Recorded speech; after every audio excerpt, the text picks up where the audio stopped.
Hello मेरे प्यारे student. तो क्या हाल चाल और कैसे हैं आप लोग और पढ़ाई कैसी चल रही है आपकी। तो आप आई होप कि आप लोग की पढ़ाई बहुत ही अच्छी चल रही हो। तो यहाँ पर देखिए हम लोग आज लेकर आए हैं रसायन विज्ञान का जो अनसॉल्व पेपर है, ठीक ना।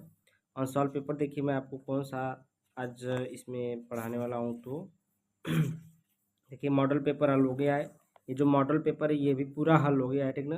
प्लेलिस्ट में वीडियो है, इसको जाकर देखिए। और उसके बाद जो ये अनसॉल्व पेपर फर्स्ट वाला जो है ये वाला, ये भी पूरा हल हो चुका है सेट नंबर 2 के नाम से। और ये वाला जो है सेट नंबर 2 है, ये सेट नंबर 1 के नाम से हल हुआ है। और अब हम लोग हल करने जा रहे हैं सेट नंबर 3, ठीक ना। सेट नंबर 3 को हल करने वाले हैं। तो आप लोग अगर वीडियो पहले की वीडियो नहीं देखें तो वीडियो जाकर देखिए, प्लेलिस्ट में है। सभी वीडियो मिल जाएगी, वन शॉट में मिल जाएगी, ठीक है। एक ही वीडियो में सभी सॉल्यूशन रहेगा। और ये वाला जो है छोटी छोटी वीडियो को मिलाकर हम बड़ी वीडियो बना देंगे, इसको भी वन शॉट बना देंगे, ठीक है।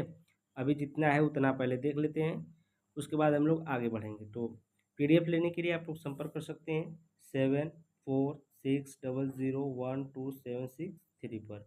इस पर आप लोग कांटेक्ट कर सकते हैं।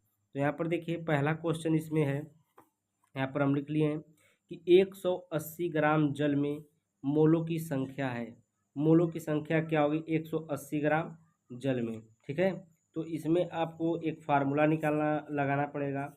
जो फार्मूला आपका होता है मोलों की संख्या बराबर, मोलों की संख्या बराबर फार्मूला क्या होता है।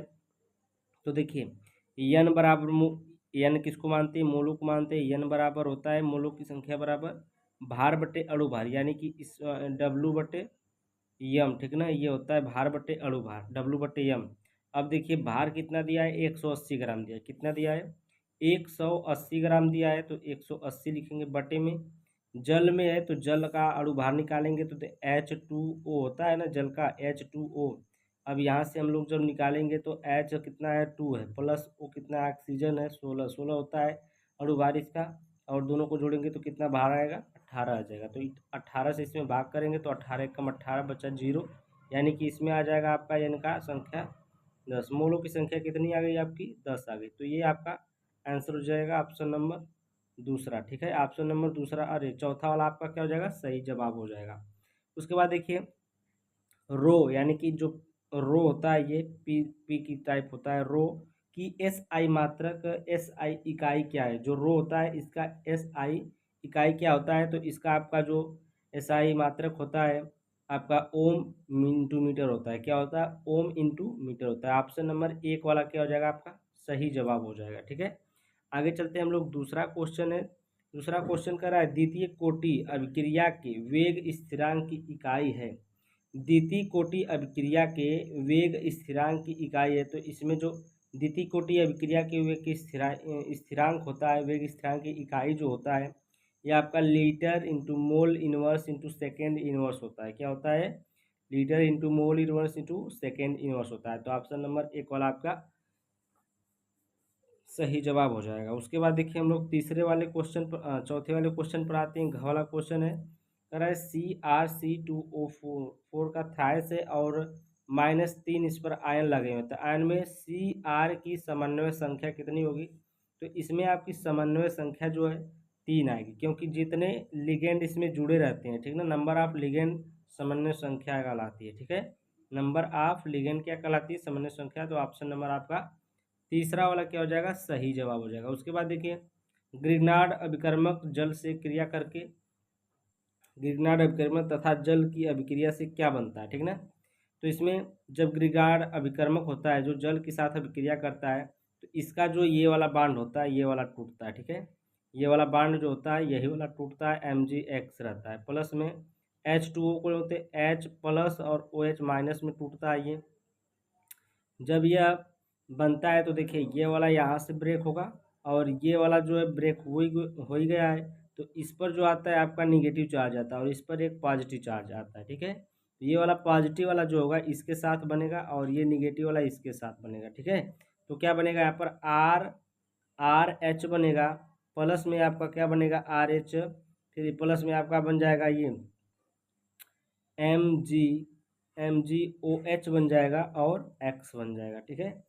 तो RH देखिए किस में है, तो दूसरे वाले ऑप्शन में RH है, तो ये वाला आपका ऑप्शन सही जवाब हो जाएगा। ठीक है, इसमें इस प्रकार से रिएक्शन होता है। तो ये वाला जो H+ था इसके साथ जुड़ जाएगा और OH- इसके साथ जुड़ जाता है।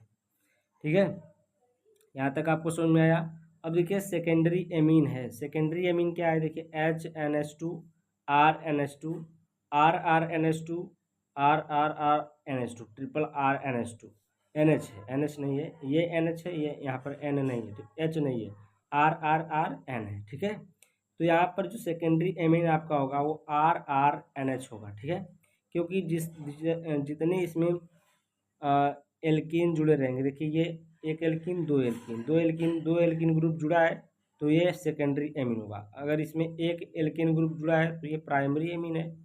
इसमें 3 एल्कीन ग्रुप जुड़ा है तो ये क्या हो जाएगा आपका, एल्किल ग्रुप जुड़ा है तो ये क्या हो जाएगा आपका टर्शियरी एमीन हो जाएगा। ये तो अमोनिया है। ठीक है, ये अमोनिया, तो ये वाला आपका ऑप्शन नंबर थर्ड वाला क्या हो जाएगा आपका सही आंसर हो जाएगा, सही जवाब हो जाएगा। ठीक है प्यारे बच्चों, यहाँ तक आपको समझ में आ गया होगा। चलते हम लोग प्रश्न नंबर 2 पर। अब देखिए प्रश्न नंबर 2 जो है, प्रश्न नंबर 2 क्या है, प्रश्न नंबर 2 का पहला क वाला जो है, मोलरता तथा मोललता में उदाहरण देते हुए विभेद कीजिए। मोलरता तथा मोललता में उदाहरण देते हुए विभेद कीजिए।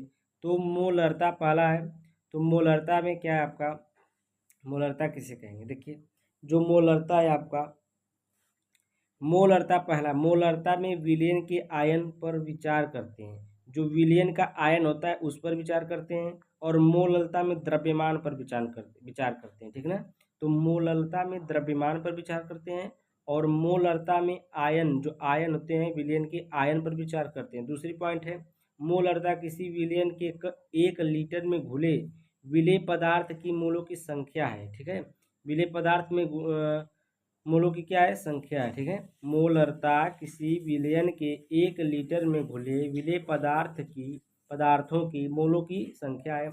मोललता जो होती है विलयन के 1000 ग्राम विलायक में घुले विलेय पदार्थ के मोलों की संख्या होती है। 1000 ग्राम मतलब किलोग्राम में। ठीक है, उसके बाद देखिए मोलरता में विलायक एक भार का कोई महत्व नहीं होता है। मोलरता में विलायक के भार का कोई महत्व होता है, ये विलेय पर निर्भर है।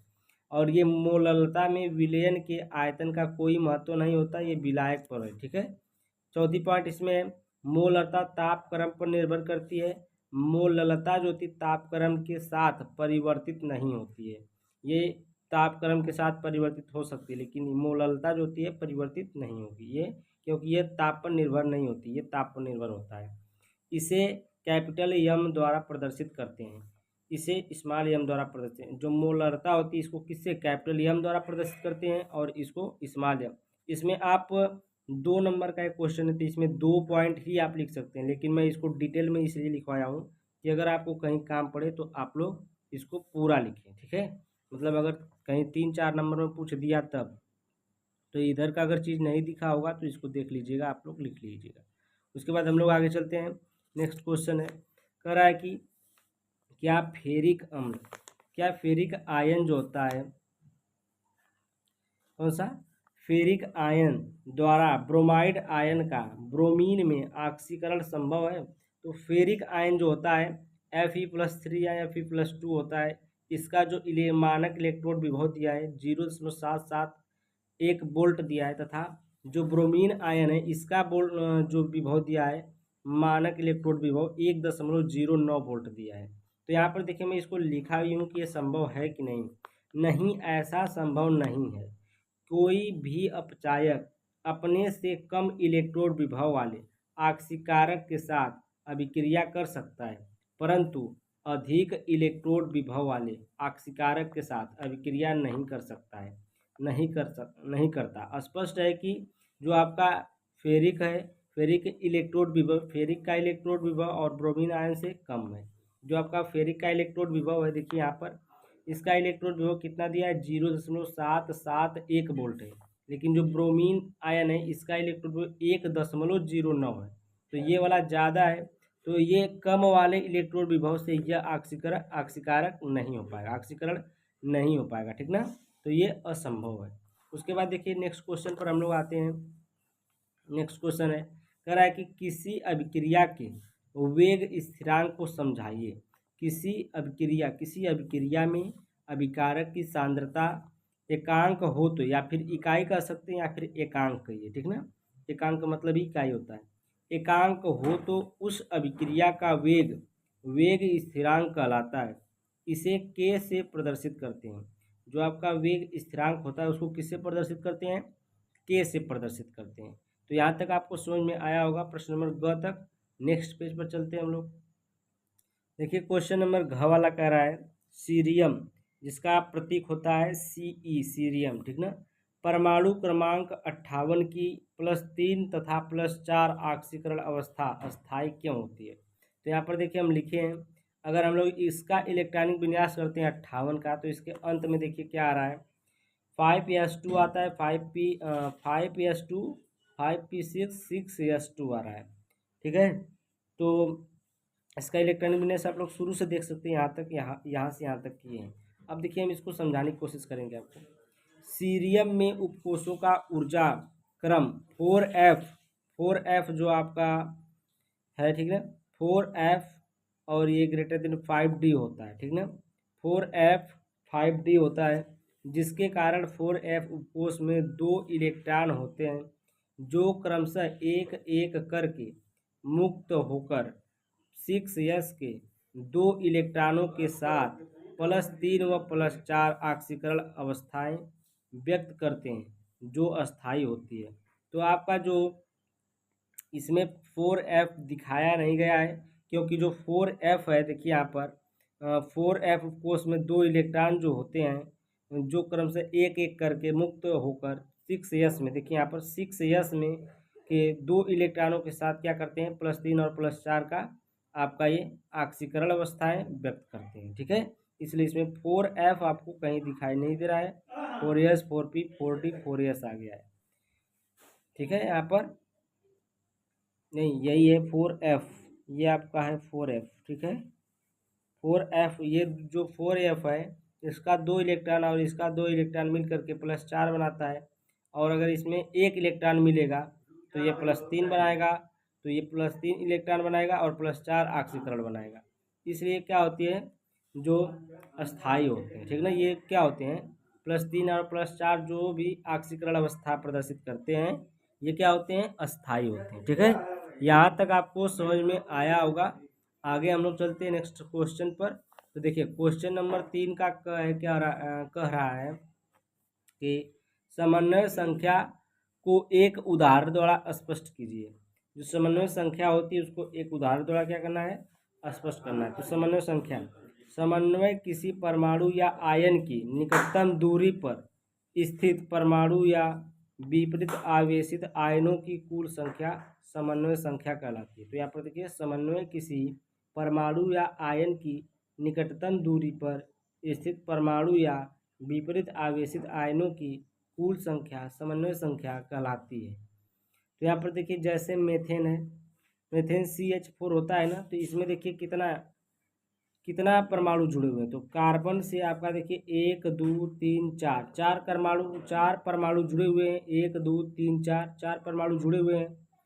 4 परमाणु मिल करके एक मेथेन बना रहे हैं, यानी कि ये इसका जो आपका केंद्रीय धातु है C है, और ये चारों क्या हैं, ये चारों क्या लिगेंड का काम कर रहे हैं, यानी कि इनकी समन्वय संख्या जो होगी 1 2 3 4 होगी, यानी कि नंबर ऑफ लिगेंड या नंबर ऑफ लिगेंड कर सकते हैं, नंबर ऑफ आयनों की संख्या कर सकते हैं, ठीक है। तो ये क्या होगा आपका, इसमें समन्वय संख्या 4 होगी। आगे चलते हैं हम लोग, समन्वय संख्या आपको समझ में आई होगी।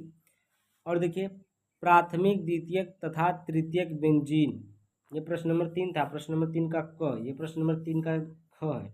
प्राथमिक द्वितीयक तथा तृतीयक बेंजिलिक एल्कोहल का संरचना सूत्र लिखिए। एल्कोहल का क्या लिखना है, संरचना सूत्र लिखना है। तो यहाँ पर देखिए हम लिख लिए हैं एल्कोहलिक, जो बेंजिल एल्कोहल। तो ये देखिए प्राथमिक एल्कोहल है, प्राथमिक बेंजिल एल्कोहल है। तो प्राथमिक बेंजिल एल्कोहल में क्या होता है, ये बेंजीन बना लेते हैं। बेंजीन जो होता है CH2 से जुड़ा होता है, और एक CH2, ये CH2 से एक OH जुड़ा होता है। क्या जुड़ा होता है, एक OH जुड़ा होता है, तो इसको प्राइमरी प्राथमिक बेंजिल एल्कोहल कहेंगे। इसका फार्मूला आप लोग ऐसे भी लिख सकते हैं C6H5CH2OH। और यहाँ पर देखिए आपका जो द्वितीयक बेंजिल एल्कोहल है, तो इसमें एक बेंजीन बनाएंगे। बेंजीन पर एक C कार्बन है जो एक मेथिल से जुड़ा हुआ है, और इस वाले कार्बन से एक OH जोड़ेंगे, तब ये द्वितीयक एल्कोहल। जो द्वितीयक एल्कोहल होता है उसका जो द्वितीयक वाला दूसरा कार्बन होता है, इस कार्बन से 2 R ग्रुप जुड़ा होता है, यानी कि एक मेथिल हो गया, एक और हो गया यहाँ पर मेथिल, तो ये द्वितीयक एल्कोहल हो जाता है। अगर यहाँ पर देखिए बेंजीन जुड़ा है तो ये द्वितीयक बेंजिल एल्कोहल हो जाएगा, ठीक है। उसी प्रकार से तीसरा है, तीसरे में देखिए जिस प्रकार से यहाँ पर CH3 लगा रहता है, उसी प्रकार से यहाँ पर आपका बेंजीन लगा है, तो इसको हम लोग क्या बोलेंगे, तृतीयक बेंजिल एल्कोहल। क्या बोलेंगे, तृतीयक बेंजिल एल्कोहल बोलेंगे। तो देखिए यहाँ पर C है, C के साथ एक CH3 है, CH3 है, और यहाँ CH3 रहता तो तृतीयक एल्कोहल हो जाता, लेकिन यहाँ पर बेंजीन है तो तृतीयक बेंजिल एल्कोहल हो जाएगा, ठीक है। जिसका फार्मूला आप यहाँ पर भी देख सकते हैं, यहाँ पर भी देख सकते हैं। इसका फार्मूला यहाँ पर है, इसका फार्मूला यहाँ पर है, ठीक है। तो यहाँ तक आपको समझ में आया होगा। नेक्स्ट पेज पर चलते हैं हम लोग। तो देखिए यहाँ पर प्रश्न नंबर 3 का ग है, एल्कोहल के क्वथनांक कार्बन परमाणुओं की संख्या बढ़ने पर बढ़ते हैं, लेकिन एल्कोहल के शाखन में बढ़ने पर कम क्यों हो जाते हैं। तो यहाँ पर देखिए आंसर हम लिख लिए, एल्कोहल के क्वथनांक कार्बन परमाणुओं की संख्या में वृद्धि, यानी कि वांडरवाल बलों में वृद्धि, वांडरवाल बलों की वृद्धि के साथ क्या होते हैं, बढ़ते हैं, ठीक ना। तो इसमें क्या होता है, वांडरवाल बल भी क्या होता है, वृद्धि करता है, ठीक है। तो इसका जो परमाणु की संख्या वृद्धि के साथ बढ़ते हैं। उसके बाद देखिए एल्कोहल में कार्बन श्रृंखला पृष्ठीय क्षेत्रफल में कमी के साथ वांडरवाल बलों में कमी के कारण शाखाओं में या शाखाओं में कह सकते हैं, शाखाओं में वृद्धि के साथ क्वथनांक जो होते हैं घटते हैं, ठीक ना। अगर शाखाओं में वृद्धि होगी यानी कि कार्बन की संख्या जो होती है बढ़ेगी, अगर कार्बन की संख्या में वृद्धि होगी तो उसका जो क्वथनांक होगा जो क्या होगा, घटेगा, ठीक है। और इसमें जो अगर कार्बन श्रृंखला पृष्ठीय क्षेत्र में कमी के साथ ये वांडरवाल बल में भी कमी आएगी, ठीक ना। जो आपका वांडरवाल बल होगा उसमें भी कमी आएगी जब आपकी कार्बन श्रृंखला कम होगी, ठीक है। तो यहाँ तक आपको समझ में आएगा। जो पूछा था एल्कोहल के क्वथनांक कार्बन परमाणु की संख्या बढ़ने पर बढ़ते हैं, लेकिन एल्कोहल के शाखन में बढ़ने पर कम क्यों होते हैं, तो इसका जवाब यही है, ठीक है। एल्कोहल की क्वथनांक कार्बन परमाणु की संख्या में वृद्धि वांडरवाल बलों के कारण के साथ बढ़ते हैं, ठीक है। के साथ क्या होते हैं, बढ़ते हैं। अगर उनकी कार्बन परमाणु की संख्या में वृद्धि हो रही है तो उनका वांडरवाल जो बल है वो भी बढ़ेगा। और एल्कोहल में कार्बन श्रृंखला पृष्ठीय क्षेत्रफल में कमी के साथ वांडरवाल में कमी आएगा। इसके कारण जो शाखा में वृद्धि होगी और क्वथनांक में क्या होगी, कमी होगी, ठीक है। नेक्स्ट क्वेश्चन देखिए। नेक्स्ट क्वेश्चन है आरएनए पर संक्षिप्त टिप्पणी लिखना है। आरएनए पर क्या लिखना है, संक्षिप्त टिप्पणी लिखना है। आरएनए पर संक्षिप्त टिप्पणी लिखिए। यह अधिक अणु भार वाली पॉलीन्यूक्लियोटाइड से मिलकर बना होता है। यह डीएनए से भिन्न होता है। जो ये होता है वो डीएनए से भिन्न होता है। इसमें डीऑक्सीराइबोज शर्करा के स्थान पर राइबोज शर्करा होती है तथा थाइमिन के स्थान पर यूरेसिल क्षार होता है। जैसे डीएनए में आपका पाया जाता है एडेनिन, ग्वानिन, साइटोसिन और थाइमिन पाया जाता है डीएनए में। और आरएनए में जो आपका होता है एडेनिन, ग्वानिन, साइटोसिन और थाइमिन की जगह पर आपका यूरेसिल पाया जाता है, ठीक है। तो देखिए यहाँ पर क्षारक के हम नाम भी लिखे। यहाँ पर डीएनए में आपका एडेनिन, ग्वानिन, साइटोसिन, थाइमिन पाया जाता है, ये डीएनए में पाया जाता है थाइमिन। और जो आपका आरएनए में होता है, आरएनए में वो आपका एडेनिन, ग्वानिन, साइटोसिन, यूरेसिल पाया जाता है, ठीक है। तो ये वाली चीज़ आपको अंतर करने के लिए बहुत ही अच्छा रहता है कि अंतर में आप ऐसे लिख सकते हैं, इसको भी लिख सकते हैं।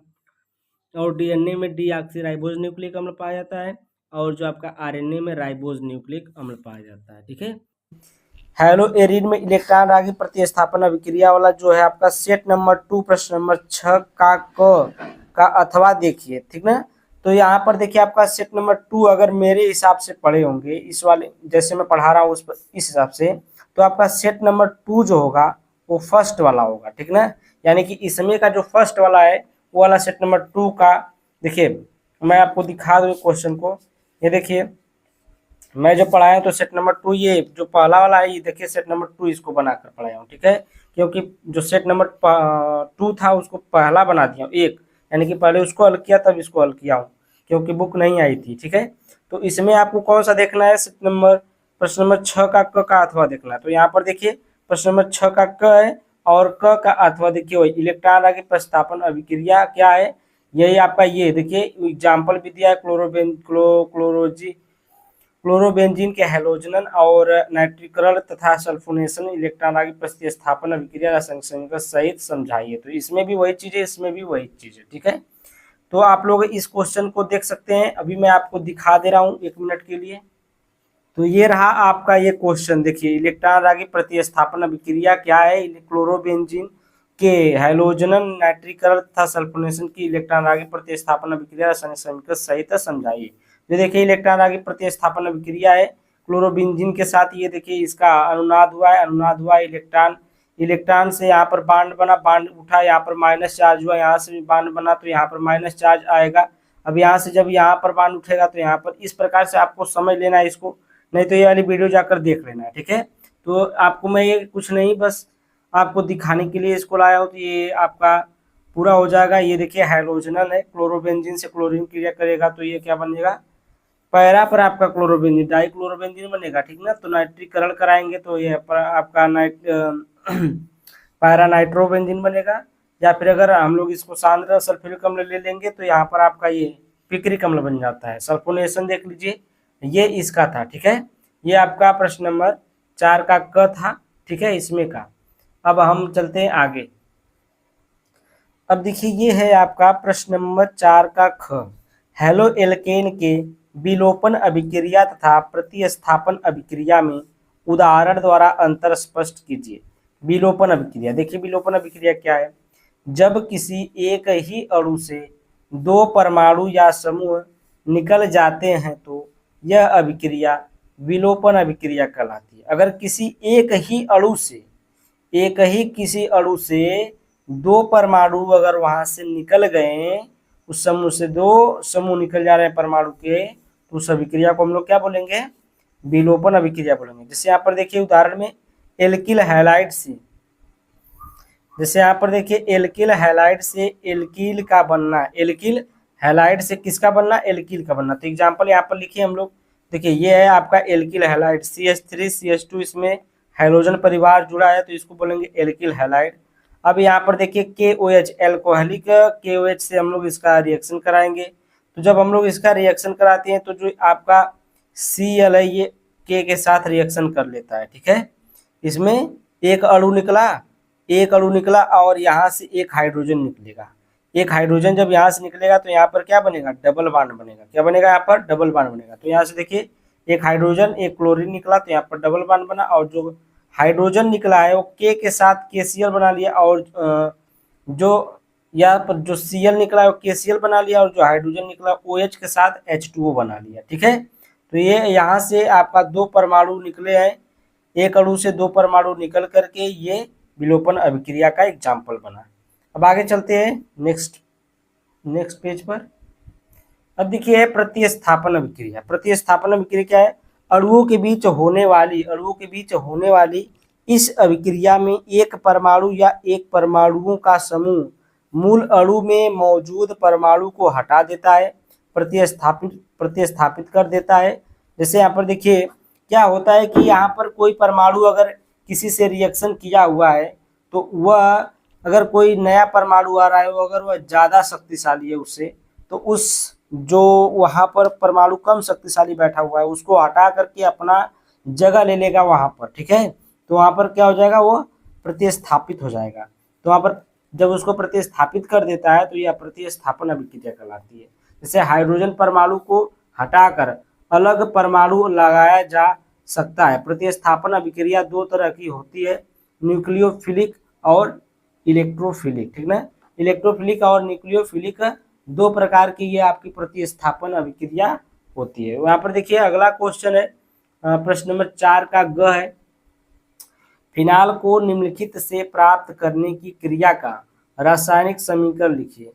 फिनाल को क्लोरोबेंजीन से, एनिलीन से और बेंजीन से कैसे प्राप्त करेंगे। तो यहाँ पर देखिए हम लिख लिए हैं, पहले हम लोग क्लोरोबेंजीन लगाए हैं, क्लोरोबेंजीन से कैसे प्राप्त करेंगे फिनाल। तो पहले हम लोग देखिए क्षारी NaOH, ये क्षार है एक, इसको लेंगे और 623 केल्विन और 300 ATM यानी कि वायुमंडलीय दाब पर इसको हम लोग क्या करेंगे, प्रेशर देंगे। ठीक है, तो जब इसको हम लोग इतने केल्विन और इतने प्रेशर पर रिएक्शन कराएंगे तो ये आपका बनेगा सोडियम फिनाक्साइड। क्या बनेगा यहाँ पर, सोडियम फिनाक्साइड बना।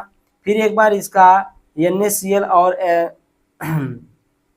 यहाँ से आपका NaCl और एक हाइड्रोजन निकलेगा H2O। तो यहाँ पर NaCl और H2O निकलेगा। फिर यही फिनाक्साइड का एक बार हम फिर से जल अपघटन कराएंगे। तो जब हम इसका जल अपघटन कराते हैं एसिड के प्रेजेंस में, तो यहाँ पर देखिए H+ जो होता है, यहाँ से Na जो होता है हट जाता है, H जो होता है यहाँ पर जुड़ जाता है, आपका फिनाल बन करके तैयार हो गया। यहाँ से निकलता है आपका NaOH।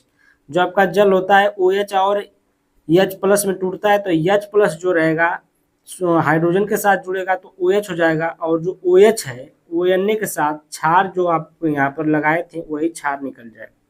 ठीक है, यहाँ तक आपको समझ में आ रही है बात को। अगर समझ में आ रही बात तो वीडियो को लाइक करें, चैनल को सब्सक्राइब जरूर करें अगर अच्छी लगी वीडियो तब। एनिलीन से देखिए आप लोग, एनिलीन का फार्मूला होता है बेंजीन पर NH2 अगर लगा देते हैं तो इसको बोलते हैं हम लोग एनिलीन। क्या बोलते हैं, एनिलीन बोलते हैं। अब एनिलीन को हम लोग NaNO2 HCl या फिर हम लोग इसको HNO2 भी कहते हैं। क्या कहते हैं, HNO2 भी कहते हैं इसको। ठीक ना, इसको HNO2 कहते हैं। तो ये जब टूटता है तो HO- में टूटता है, OH- में, और NO+ में टूटता है, NO+ में टूटता है। तो ये NO जो है इसके साथ नाइट्रोजन, इसके नाइट्रोजन के साथ आपका क्या बन जाएगा, ये बन जाएगा N2। उसके बाद जो आपका OH है जो OH है यहाँ पर आकर OH जुड़ेगा, और H जो H2 है वो ऑक्सीजन के साथ H2O मिलकर बना लेगा। तो यहाँ पर निकल जाएगा N2 नाइट्रोजन गैस और H2O जल निकल जाएगा, और यहाँ पर क्या आपका बन के तैयार हो गया, फिनाल। क्या बना, ये आपका फिनाल बन गया। ठीक है, इसको लिख लीजिएगा, फिनाल है,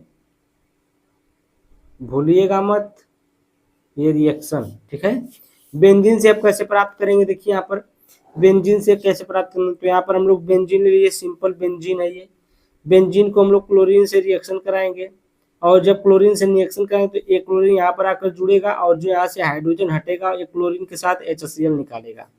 उसके बाद ये पुनः एक बार इसका NaOH क्षारीय माध्यम में 300 डिग्री पर गर्म करेंगे इसको।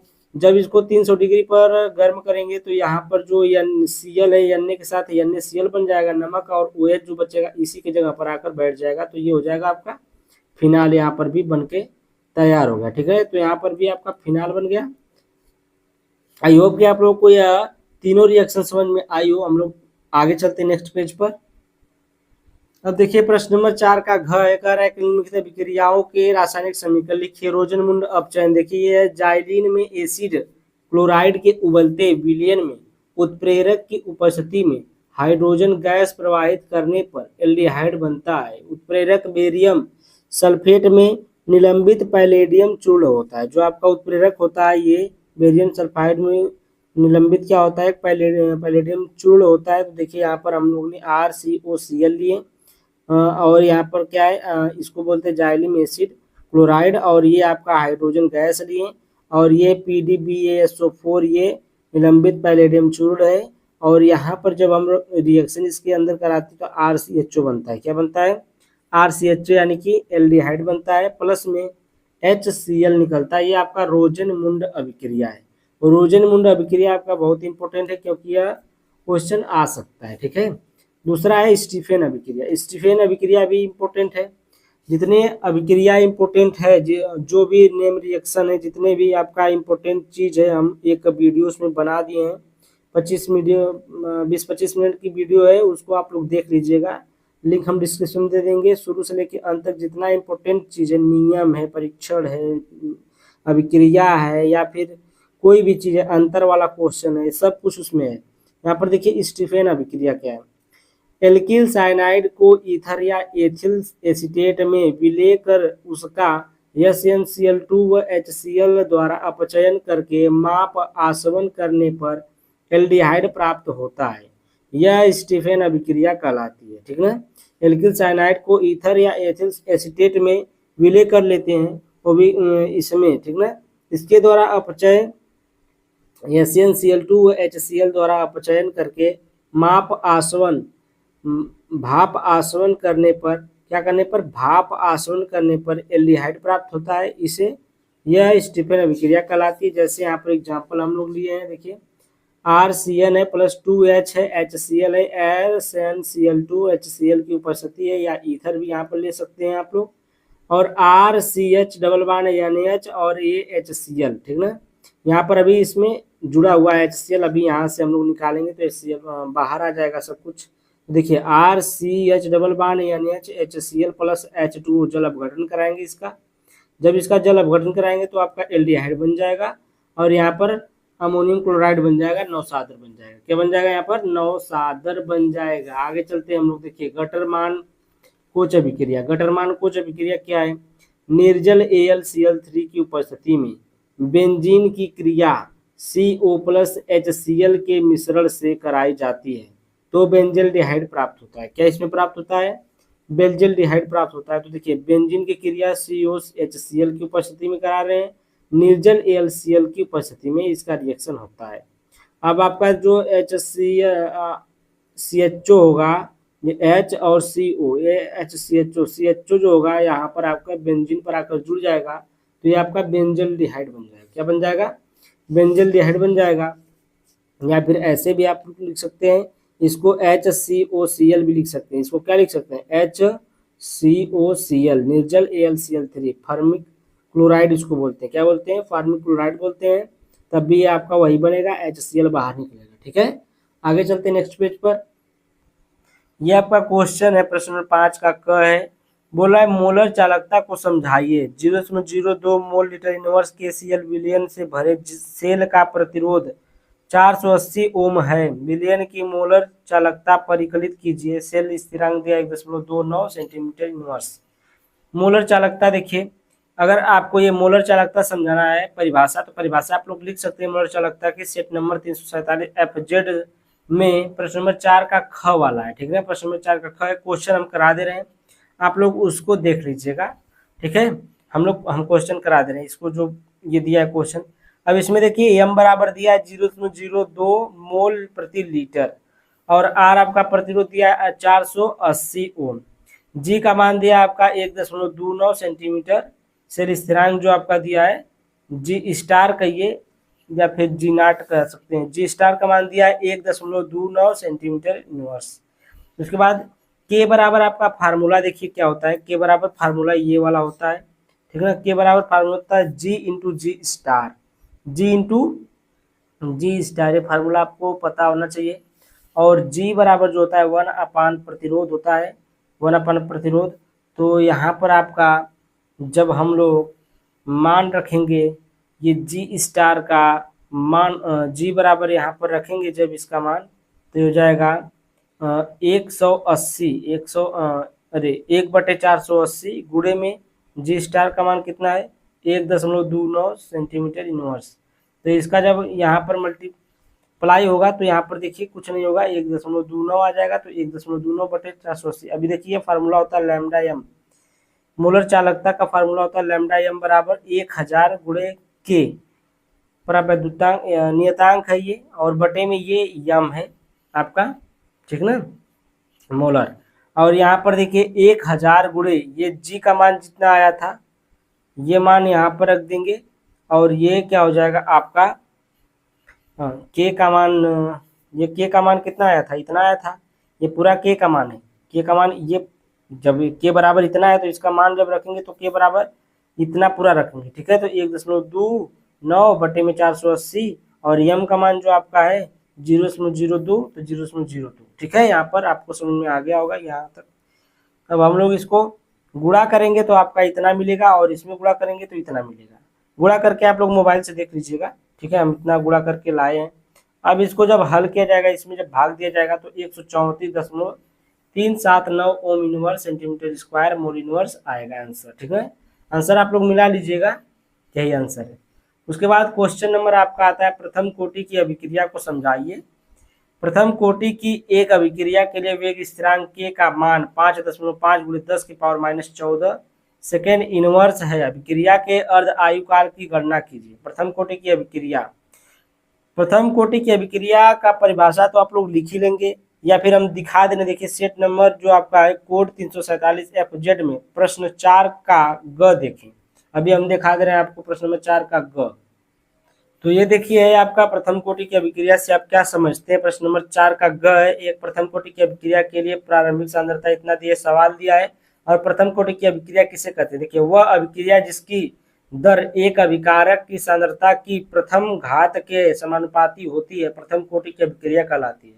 क्या कहा है? वह अभिक्रिया जिसकी दर एक अभिकारक की सांद्रता की प्रथम घात के समानुपाती होती है, प्रथम कोटि की अभिक्रिया कहलाती है। तो इसको आप लोग को लिख लेना है। देखिए परिभाषा थी, ठीक ना। अब हम लोग उसी जगह चलते हैं फिर से। अब ये जो क्वेश्चन आपका देखिए है, प्रथम कोटि की अभिक्रिया के लिए वेग स्थिरांक k का मान 5.5 × 10⁻14 सेकेंड इनवर्स है। अभिक्रिया के अर्धायु काल की गणना कीजिए। तो यहाँ पर देखिए जब अर्धायु काल की गणना करेंगे तो यहाँ पर फार्मूला आपका टी हाफ बराबर होता है अर्धायु काल बराबर 0.693 बटे में k आपका स्थिरांक होता है, ठीक ना। 0.693 बटे में k होता है। तो यहाँ पर k का मान जो आपका दिया है, यहाँ पर k का मान दिया है 5.5 × 10⁻14। तो यहाँ पर आप लोग मान रख लेंगे, के का जगह के की जगह यहाँ पर मान रखेंगे। इसको हम लोग क्या करेंगे, इसको हम लोग ऊपर लेके जाएंगे तो 10⁻14 हो जाएगा। जब इसमें भाग देंगे तो ये 0.126 आएगा। यहाँ पर आप लोग देख सकते हैं, यहाँ पर हम लोग यहाँ तक किए हैं, ठीक है। फिर उसके बाद जब भाग दिए तो ये नहीं दिखाया गया है, इस डायरेक्ट यहाँ तक हो गया है, ठीक है। उसके बाद देखिए ये आपका टी हाफ बराबर आ जाएगा 1.26 × 10⁻13 सेकेंड। आंसर एक दशमलव में दिया था तो दशमलव के इधर लेकर आएंगे तो एक पावर घटेगी, ठीक है। एक पावर घट गई तो देखिए 10⁻13 हो गया, एक दशमलव इधर 1.26 हो गया × 10⁻13 सेकेंड हो गया, ठीक है। ये आपका क्या हो जाएगा, आंसर हो जाएगा, राइट। आप लोग को यहाँ तक समझ में आया होगा प्रश्न नंबर 2 का ख और 5 का ख तक। हम लोग नेक्स्ट क्वेश्चन पर चलते हैं। नेक्स्ट क्वेश्चन आपका 5 का ग है। लैंथेनाइड आकुंचन की स्पष्ट रूप से व्याख्या कीजिए तथा कारण बताइए कि संक्रमण तत्वों के अनेक यौगिक रंगीन क्यों होते हैं। तो लैंथेनाइड आकुंचन देखिए, लैंथेनाइड तत्वों में परमाणु क्रमांक बढ़ने पर उनके परमाणु तथा आयनिक आकारों में होने वाली स्थिर कमी लैंथेनाइड आकुंचन कहलाती है।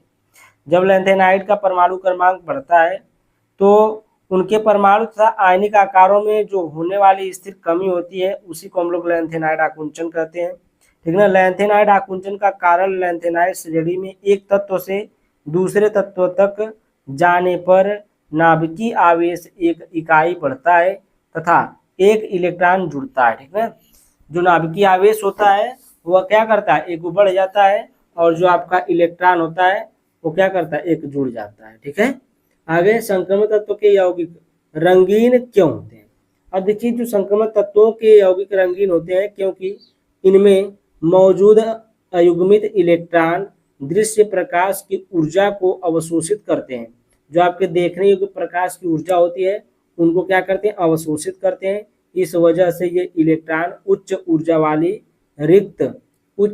वाली रिक्त ऑर्बिटलों में चले जाते हैं और डी संक्रमण होता है। इसके बाद परावर्तित प्रकाश सफेद नहीं होता है। इसके बाद वह जो परावर्तित किरण होती है, वो परावर्तित जो प्रकाश होता है वो क्या होता है, सफेद नहीं होता है बल्कि रंगीन होता है, ठीक ना।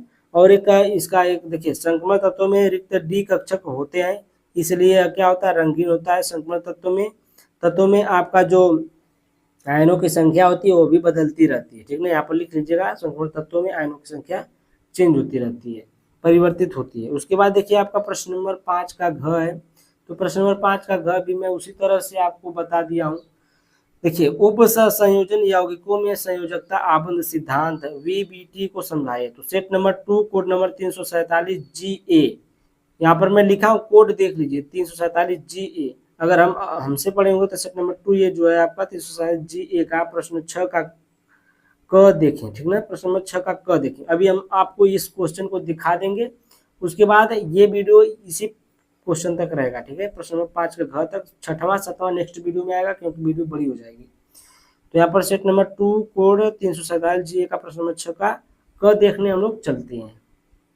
ये देखिए सेट नंबर 2 का है 6 का क, ठीक ना। उप संयोजन यौगिकों के उप संयोजकता आबंध सिद्धांत विभूति का उल्लेख कीजिए, सिद्धांत की कमियों का भी उल्लेख कीजिए, इसमें पूछा है। उसमें सिर्फ आपका आबंध सिद्धांत पूछा था। तो यहाँ पर देखिए संयोजकता आबंध सिद्धांत, दो परमाणु के बीच संयोजक बंध का निर्माण उनके ऐसे ऑर्बिटल्स के परस्पर ओवरलैपिंग, या फिर कह सकते हैं जो ओवरलैपिंग होती है इस प्रकार से, ठीक ना, इस प्रकार से जो ओवरलैपिंग हो रही है तो उसी को बता रहा है। और इन इलेक्ट्रॉन का चक्रण विपरीत दिशा में होता है, इसमें केवल एक एक इलेक्ट्रॉन होता है। जैसे यहाँ पर देखिए मैं अभी आपको बता रहा हूँ, ये जो इलेक्ट्रॉन है, ये जो इलेक्ट्रॉन आपको दिख रहे हैं, इसका जो आपका चक्रण है विपरीत दिशा में दिख रहा होगा, ये वाला चक्रण और ये वाला चक्रण। देखिए यहाँ पर हाइड्रोजन है, हाइड्रोजन है, दोनों का एक एक इलेक्ट्रॉन मिला तो दो इलेक्ट्रॉन हुए, दो इलेक्ट्रॉन मिलकर एक युग्म बनाए, इसको बोलेंगे सहसंयोजक बंध। क्या बोलेंगे इसको? इसके ऊपर इसके ओवरलैपिंग को हम लोग क्या बोलेंगे? सहसंयोजक बंध। दोनों का इलेक्ट्रॉन मिला है, दोनों सहभागी हुए हैं, इसलिए सहसंयोजक बंध बनाए। उसके बाद देखिए जो यहाँ पर का है, इन इलेक्ट्रॉन का चक्रण विपरीत दिशा में होता है ना, इसमें केवल एक एक इलेक्ट्रॉन होता है। तो यहाँ पर देखिए आपका चक्रण इसका जो है इधर है और इसका चक्रण इधर है, ठीक ना। ये ऐसे घूमेगा और ये ऐसे घूमेगा, ये ऐसे घूमेगा और ये ऐसे विपरीत दिशा, ठीक है, ये विपरीत दिशा में घूमेंगे सब। तो यहाँ पर देखिए आपको मैं बताऊं, यहाँ पर एक यस यानी कि एक इलेक्ट्रॉन इसका, एक इलेक्ट्रॉन इसका, यहाँ पर बन गया 2s, यानी कि ये अयुग्मित था तो ये युग्मित बन गया। क्या बन गया? युग्मित बन गया। अब देखिए यहाँ पर कुछ सीमा यहाँ पर लिखा हुआ है। पहली पॉइंट है ओवरलैपिंग करने वाले ऑर्बिटल के इलेक्ट्रॉनों के चक्रण विपरीत दिशा में होने चाहिए, तभी अस्थायी बंध बनता है। विपरीत दिशा में चक्रण होने एक दूसरे के चुंबकीय क्षेत्र आपस में न्यूट्रलाइज हो जाते हैं। न्यूट्रलाइज का मतलब क्या हो जाते हैं? न्यूट्रल हो जाते हैं, एकदम सिंपल हो जाते हैं, ठीक है। यहाँ पर देखिए दूसरी पॉइंट है आपका, ओवरलैपिंग की क्रिया में ओवरलैप्ड होने वाले ऑर्बिटल के संपर्क भाग एक दूसरे में मर्ज हो जाते हैं, यानी कि मिल जाते हैं, और एक मॉलिक्यूलर ऑर्बिटल बनाते हैं। एक मॉलिक्यूलर ऑर्बिटल जिसमें दोनों इलेक्ट्रॉन रहते हैं या गति करते हैं। जैसे यहाँ पर आप देखे हैं कि दो इलेक्ट्रॉन थे, दोनों इलेक्ट्रॉन आपस में मर्ज हो गए, मिल गए और यह एक ऑर्बिटल बनाए। ऑर्बिटल में दोनों रहते हैं, दोनों चक्रण इसी में कर रहे हैं, ठीक है। उसके बाद देखिए चौथा पॉइंट है, चौथी पॉइंट यह है कि ओवरलैपिंग के फलस्वरूप इलेक्ट्रॉन का अधिकतम घनत्व दोनों परमाणुओं के बीच में रहता है। जो अधिकतम घनत्व होता है दोनों परमाणुओं के बीच में रहता है, इसका घनत्व जो होता है बहुत ज्यादा होता है, एकदम पास पास दोनों इलेक्ट्रॉन होते हैं, ठीक है, दोनों बहुत पास पास इलेक्ट्रॉन होते हैं। अगर आप लोग संयोजकता बंध सिद्धांत की कमियां देखना चाहते हैं तो कमियों को भी देख सकते हैं। ये इसकी कमियां थी, मैं इसमें कमियां तो नहीं पूछा था लेकिन मैं आपको कमियां दिखा दे रहा हूँ। ये कमियां है, कमियों का भी आप लोग मतलब ध्यान देना, ठीक है। तो ये सब कमियों में आप लोग याद रखिएगा, कमियां पूछ देता है तो 3 नंबर में कमियां रहेगा और जो पूछेगा नियम वो रहेगा। तो यहाँ पर देखिए हम लिख लिए क्वेश्चन को, और ये क्वेश्चन है कह रहा है कि राउल्ट के नियम की परिभाषा लिखिए। इस नियम के आधार पर विलेय के मोलर द्रव्यमान को परिकलित करने का व्यंजक प्राप्त कीजिए। तो व्यंजक भी आपको निकालना है। तो राउल्ट के नियम से हम लोग चलते हैं। अभी राउल्ट का नियम जो है परिभाषा हम आपको दिखा देते हैं। तो ये देखिए क्वेश्चन नंबर आपका राउल्ट का नियम है। राउल्ट का नियम में देखिए आपका प्रश्न नंबर 5 का घ जो सेट नंबर 2 है उसमें का ये क्वेश्चन है, उसमें भी पूछा है क्वेश्चन, ठीक ना। तो देखिए किसी निश्चित ताप पर किसी अवाष्पशील विलेय युक्त विलयन का वाष्प दाब उसमें उपस्थित विलायक में मोल प्रभाज अपेक्षिक के समानुपाती होता है, ठीक है। जो राउल्ट का नियम है क्या कहता है, जो किसी निश्चित ताप पर किसी अवाष्पशील विलेय युक्त विलयन का वाष्प दाब जो होता है उसमें उपस्थित विलायक, जो विलायक होता है उसमें मोल प्रभाज जो होता है उसके अपेक्षिक समानुपाती होता है, ठीक ना। जो विलायक का मोल प्रभाज होता है किसके, उसके अपेक्षित समानुपाती होता है वाष्प दाब के, किसके, वाष्प दाब के क्या होता है, अपेक्षिक समानुपाती होता है, ठीक ना, जो मोल प्रभाज आपका होता है। ठीक है, यहाँ तक आपको समझ में आया ये परिभाषा। अगर परिभाषा समझ में आई तो हम लोग चलते हैं उसके व्यंजक पर। ठीक है, ये देखिए व्यंजक आपका राउल्ट के नियम से निकालेंगे हम लोग। राउल्ट का नियम क्या होता है, P0 माइनस पी एस अपान में पी नाट कह सकते हैं या P0 कहिए, ठीक है, equal to n upon small n plus capital N. जो आपका स्मॉल एन होता है ये क्या होता है, विलेय का मोल प्रभाज होता है, और जो कैपिटल एन होता है क्या होता है, विलायक का मोल प्रभाज होता है। ठीक है, तो हम लोग आगे चलते हैं, देखिए नेक्स्ट पेज पर।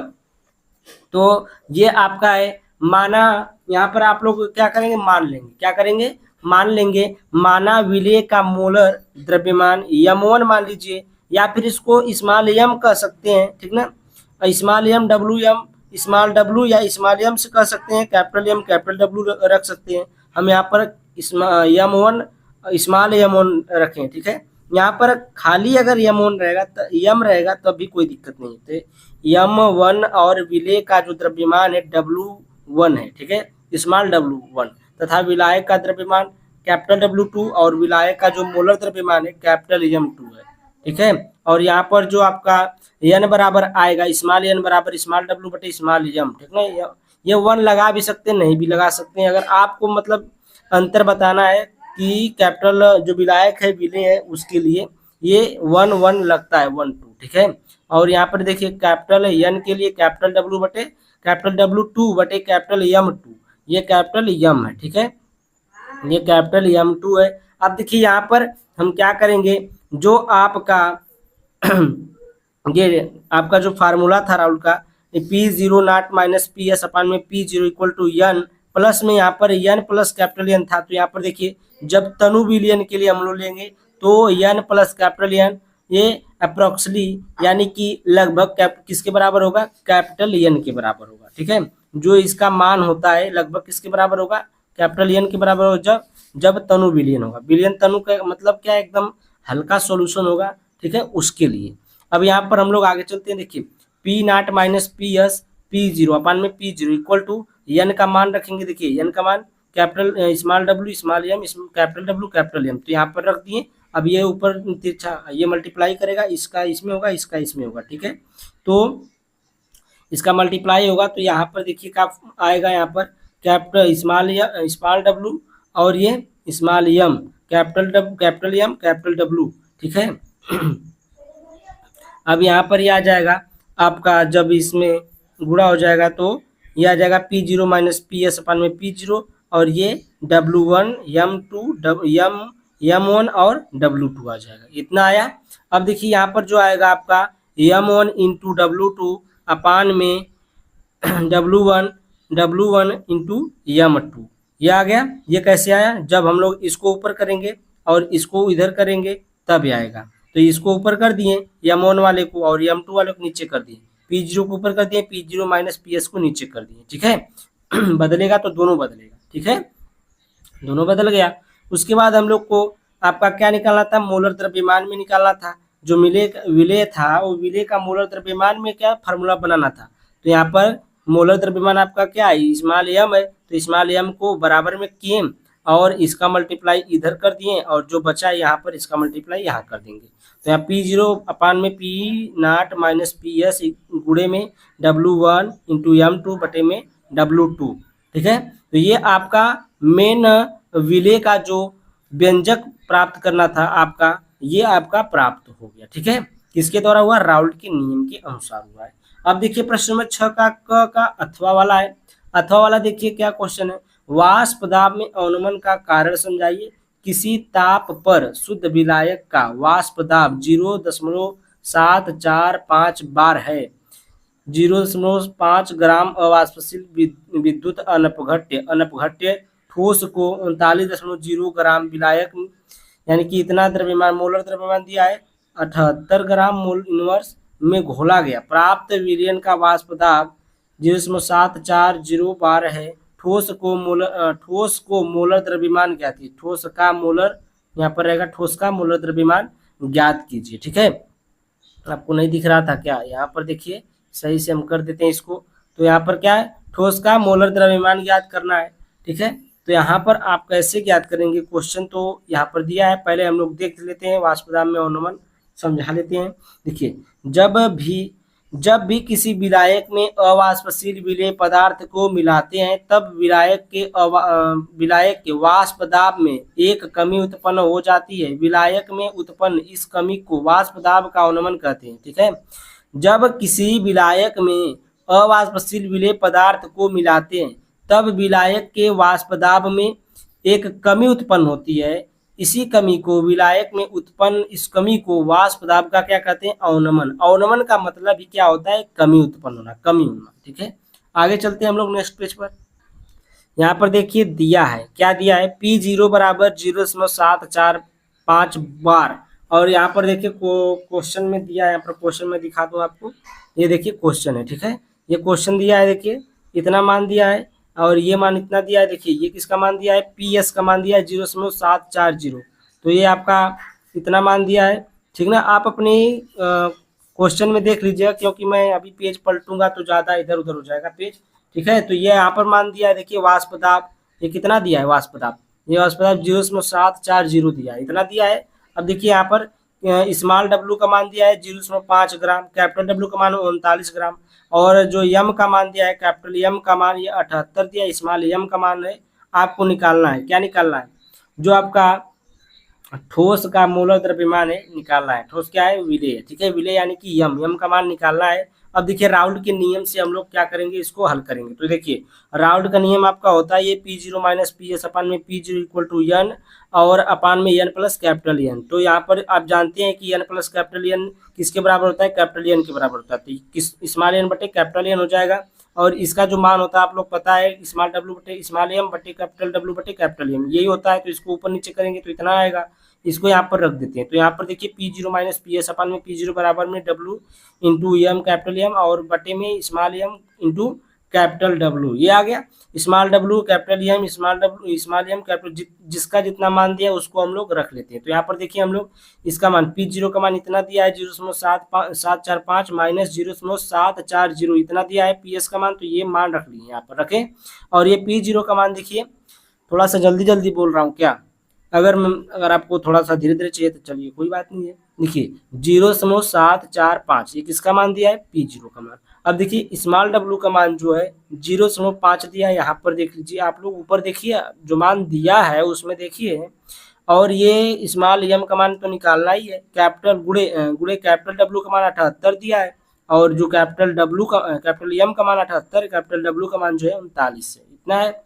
39 दुना के होता है 78, तो 2 आ जाएगा, एक कट जाएगा, तो ये आ जाएगा 5 दुना के 10 यानी कि 1 आ जाएगा। कितना आ जाएगा, ये गुणा करेगा 5 दुना के 10, तो 10 के बाद 1 दशमलव के बाद 1 अंक जी दशमलव है, तो 1 अंक के बाद दशमलव लगाएंगे तो यहाँ पर 1 बचेगा, तो 1 अपान एम हो जाएगा।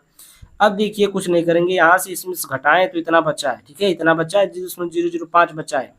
अब देखिए हम क्या करेंगे, इन सब का हम लोग क्या करेंगे, मल्टीप्लाई कर लेंगे या फिर गुणा कर लेंगे, भाग कर लेंगे, जो भी मान आएगा देखते हैं क्या आता है। तो 1 बटे यम बराबर कितना आ गया, 0.5, 0.005 दशमलव में बटे में 0.745, 3 अंक पर दशमलव एक कट गया, 3 अंक पर दशमलव एक कट गया। ठीक है, बराबर अंक पर दशमलव होता है तो क्या होता है, कट जाता है। तो यहाँ पर देखिए, अब यहाँ पर जब हम लोग ऊपर लेकर जाएंगे, यम को ऊपर लेकर जाएंगे तो ये भी ऊपर जाएगा, तो ये पलट जाएंगे। ठीक है, सब पलट जाएगा, तो यम बराबर क्या हो जाएगा, 745 बटे में 5, क्योंकि दशमलव हट गया है। ठीक है, दशमलव कैसे हटा है कि 3 अंक पर देखिए 1 2 3 अंक पर दशमलव था, 1 2 3 अंक पर नीचे भी था, तो कट गया, दशमलव कट गया ना। अब देखिए हम लोग क्या करेंगे, 745 में 5 से भाग करेंगे, तो ये देखिए 5 से भाग करेंगे तो 5 एक कम 5 आएगा, पहले 1, फिर बचेगा यहाँ पर 2, 5 चौ को 20, फिर 4 5 9 45। ठीक है, तो 149 आ गया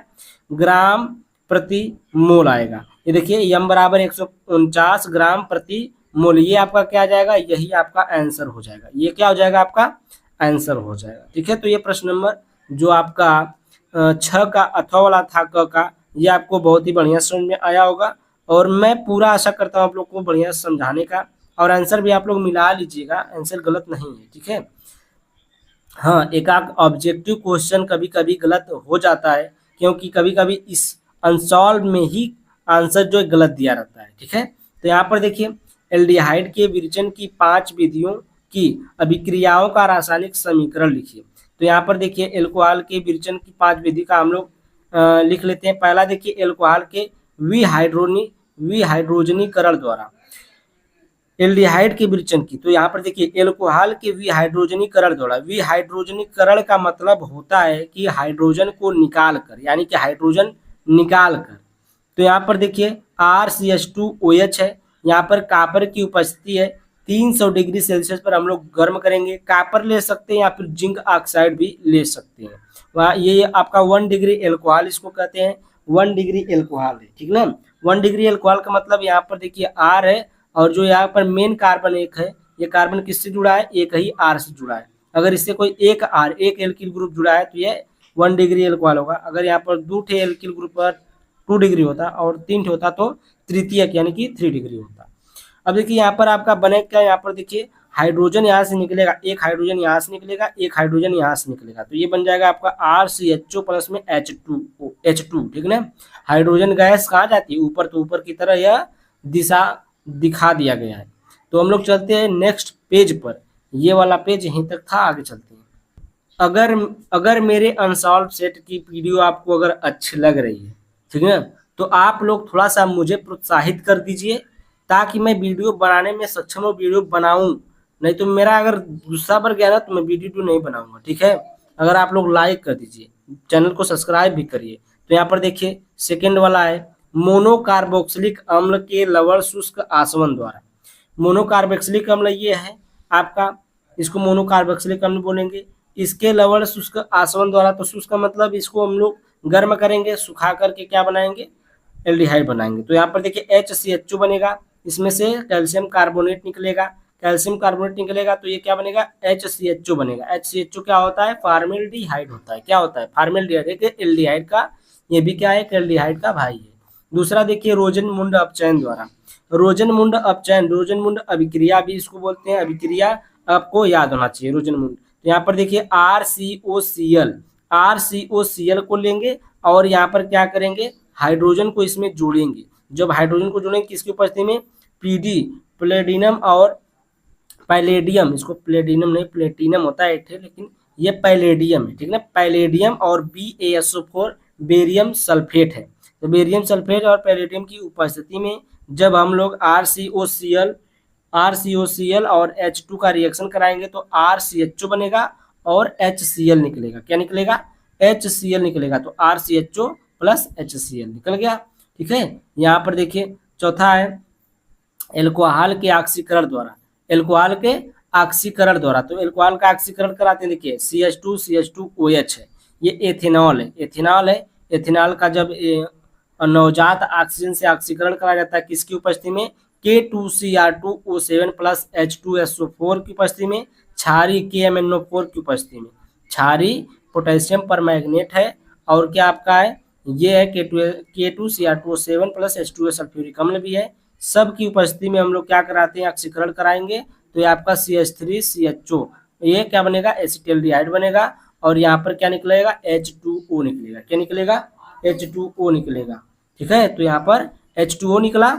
उसके बाद देखिए यहाँ पर एक ग्रिग्नार्ड अभिकर्मक द्वारा, पांचवा जो है आपका ग्रिग्नार्ड अभिकर्मक द्वारा। तो ग्रिग्नार्ड अभिकर्मक से कैसे कराएंगे, देखिए यहाँ पर HCN है, हाइड्रोजन साइनाइड जिसे बोलते हैं, और ये CH3MgBr, यानी कि ये आपका ग्रिग्नार्ड अभिकर्मक होता है। इसमें एक एल्किल ग्रुप होता है, एक हैलोजन ग्रुप होता है मैग्नीशियम के साथ। तो इसको हम लोग क्या बोलते हैं, ग्रिग्नार्ड अभिकर्मक बोलते हैं। तो इसके साथ जब रिएक्शन करेगा तो ये बनेगा C, यहाँ पर देखिए CCH3, ये H है, ये N है, N के साथ MgBr। फिर इसका एक जल अपघटन कराएंगे। क्या कराएंगे, यहाँ पर देखिए पुनः जल अपघटन कराने पर, जब इसका जल अपघटन करा रहे हैं तो यहाँ पर देखिए CH3CHO, यहाँ पर एसिटिल्डिहाइड बन रहा है, प्लस में आपका MgNH2Br, ये आपका निकल रहा है वापस, मतलब वापस नहीं, ये बाहर आ रहा है, ठीक ना। इतना MgNH2Br ये बाहर आएगा तो ये आपका एल्डिहाइड बनेगा, कौन सा, एसिटिल्डिहाइड। तो यहाँ पर देखिए प्रश्न नंबर आपका ये वाला जो है प्रश्न नंबर 6 का ख था, वो अथवा वाला देख लीजिए। अब प्रश्न नंबर 6 का ख है, अथवा वाला।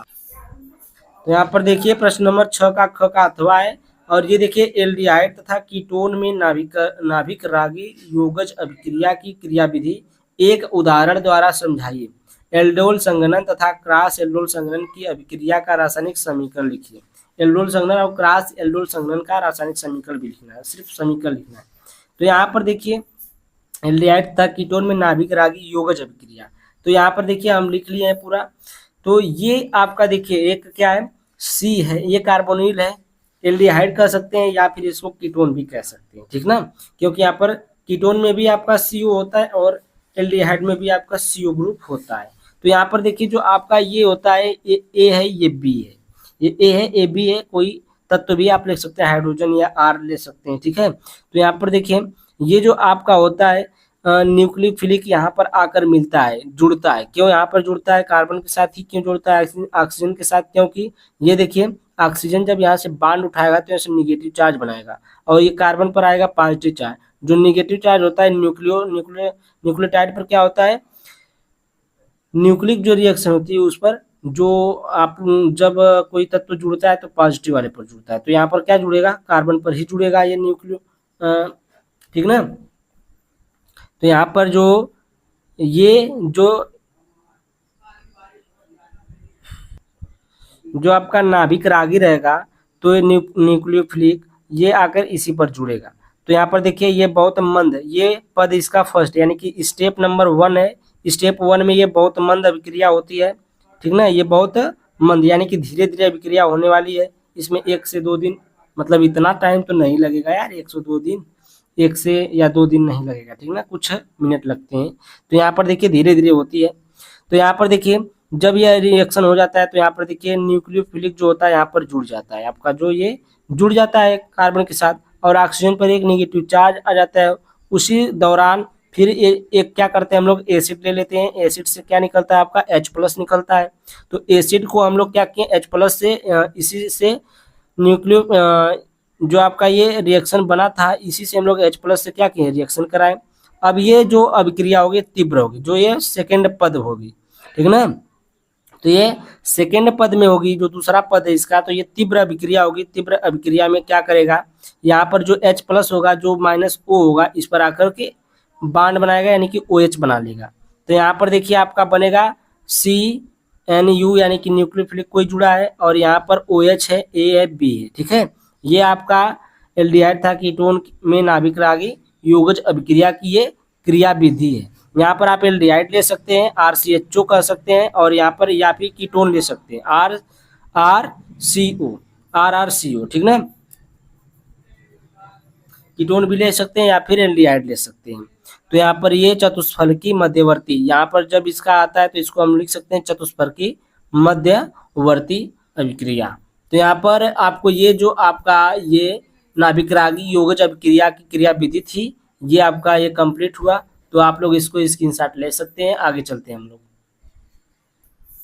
तो यहाँ पर देखिए एल्डोल संघनन है, एल्डोल संघनन में क्या होता है आपका, ये CH3CHO CH3CHO यानी कि डबल एल्डिहाइड, यानी कि कोई एल्डिहाइड ग्रुप है, एसिटिल्डिहाइड एसिटिल्डिहाइड, दो एसिटिल्डिहाइड ये हैं, सांद्र यानी OH के साथ इसका रिएक्शन कराएंगे और ये देखिए CH3CHO के साथ CH3 क्या हो जाएगा, जुड़ जाएगा, और ये मतलब दोनों ही क्या करेंगे, इसमें जुड़ जाएंगे, इनके हाइड्रोजन थोड़ा सा इधर उधर विचलित होंगे। यहाँ पर देखिए CH3CHO CH3CHO, ठीक ना, ये क्या बन जाएगा CH3OH CH3CHO, ठीक है, ये जो H है इसी का H है, ठीक है। तो यहाँ पर आपका ये बने। कीटोन में अगर हम लोग एल्डोल संघनन देखें तो इस प्रकार से आएगा, कीटोन में एल्डोल संघनन CH3CO ये एल्डिहाइड के साथ था, ये कीटोन के साथ है CH3CO CH3 है।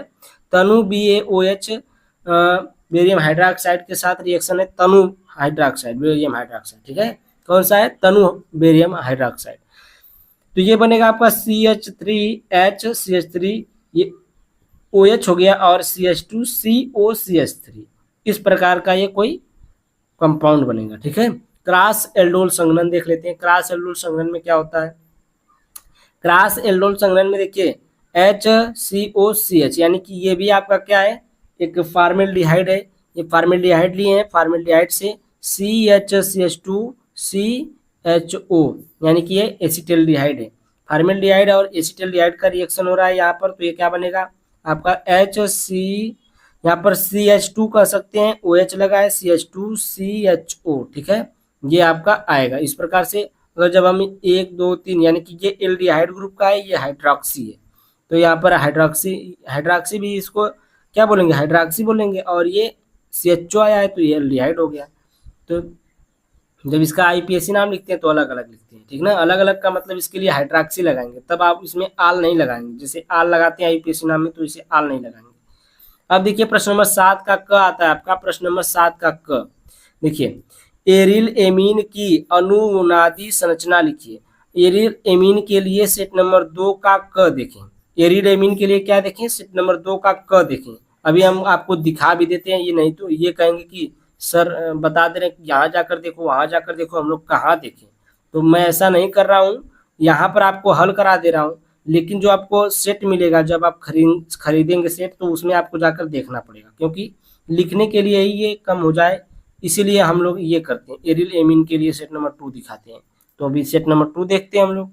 तो यहाँ पर देखिए प्रश्न नंबर 2 का, ये 2 का कब पूछा है, इसमें सेट नंबर जो 2 वाला इसमें पूछा है, एनिलीन की विभिन्न अनुनादी संरचनाएं लिखिए। तो एनिलीन कहिए चाहे एरिल एमीन कहिए, बात एक ही है। तो ये देखिए आपका एनिलीन पर, ये बेंजीन पर आपका NH2 जुड़ा होता है, इस पर एक लोन पेयर होता है आपका नाइट्रोजन पर। तो ये जो लोन पेयर होता है, लोन पेयर आएगा जब यहाँ पर डबल बांड बनाएगा, तो ये वाला जो बांड होगा ये उठकर यहाँ पर आ जाएगा, तो यहाँ पर क्या आ जाएगा, निगेटिव चार्ज आ जाएगा। निगेटिव चार्ज आएगा तो ये वाला निगेटिव चार्ज फिर से यहाँ पर बांड बनाएगा, देखिए यहाँ पर बांड बनाया है, तो ये वाला जो बांड उठाएगा यहाँ पर उठकर आ जाएगा, तो यहाँ पर क्या आ जाएगा, निगेटिव चार्ज आ जाएगा। फिर उसी प्रकार से ये वाला बांड उठकर इस पर बांड बनाएगा, ये वाला जो बांड है ये बांड ही है, ठीक ना, ये बांड ही घूम रहा है, या निगेटिव चार्ज के बांड के या लोन पेयर के, ये दोनों तीनों कर सकते हैं। तो ये जब इस पर आकर इस पर घूमेगा तो यहाँ पर बांड बनेगा, तो ये वाला बांडवा उठकर इस पर आ जाएगा, तो इस पर निगेटिव चार्ज आ जाएगा, तो इस पर निगेटिव चार्ज आ गया। अब ये निगेटिव चार्ज इस पर बांड बनाएगा, तो ये वाला बांड यहाँ पर डबल बांड बन जाएगा, तो यहाँ पर डबल बांड हो गया, और जब यहाँ पर डबल बांड बनेगा तो ये वाला जो निगेटिव, ये वाला जो बांड होगा, ये बांड उठकर जहाँ से आया था वहाँ पर चला जाएगा, वहाँ पर जाएगा तो यहाँ पर ये लोन पेयर के रूप में हो जाएगा, ठीक है। तो इसमें आपको अनुनादी संरचना में कुछ नहीं होता है, सिर्फ बांड घूमता है, बस ये जानिए कि बांड कहाँ से उठ रहा है और कहाँ निगेटिव चार्ज लगाना है, और निगेटिव चार्ज का जो बांड बना है वो कहाँ बनाना है, ठीक है। तो इसमें कुछ नहीं करना होता है। एक बार देखिए निगेटिव चार्ज आपका इस पर होता है, आर्थो पर, उसके बाद एक बार पैरा पर आता है, उसके बाद एक बार फिर ये आर्थो पर आता है, ठीक ना, आर्थो पैरा, आर्थो पर निगेटिव चार्ज आता है, बस यही होता है।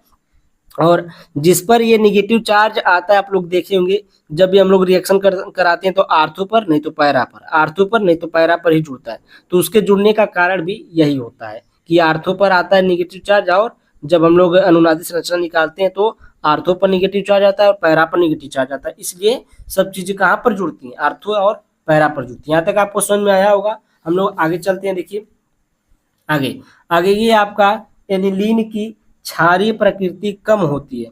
अब क्वेश्चन तो पढ़ लें, एरिल एमीन क्षारीय गुणों को क्यों प्रदर्शित करते हैं, नाइट्रो तथा नाइट्राइल यौगिकों से एमीन के विरंजक की अभिक्रिया का रासायनिक समीकरण लिखिए।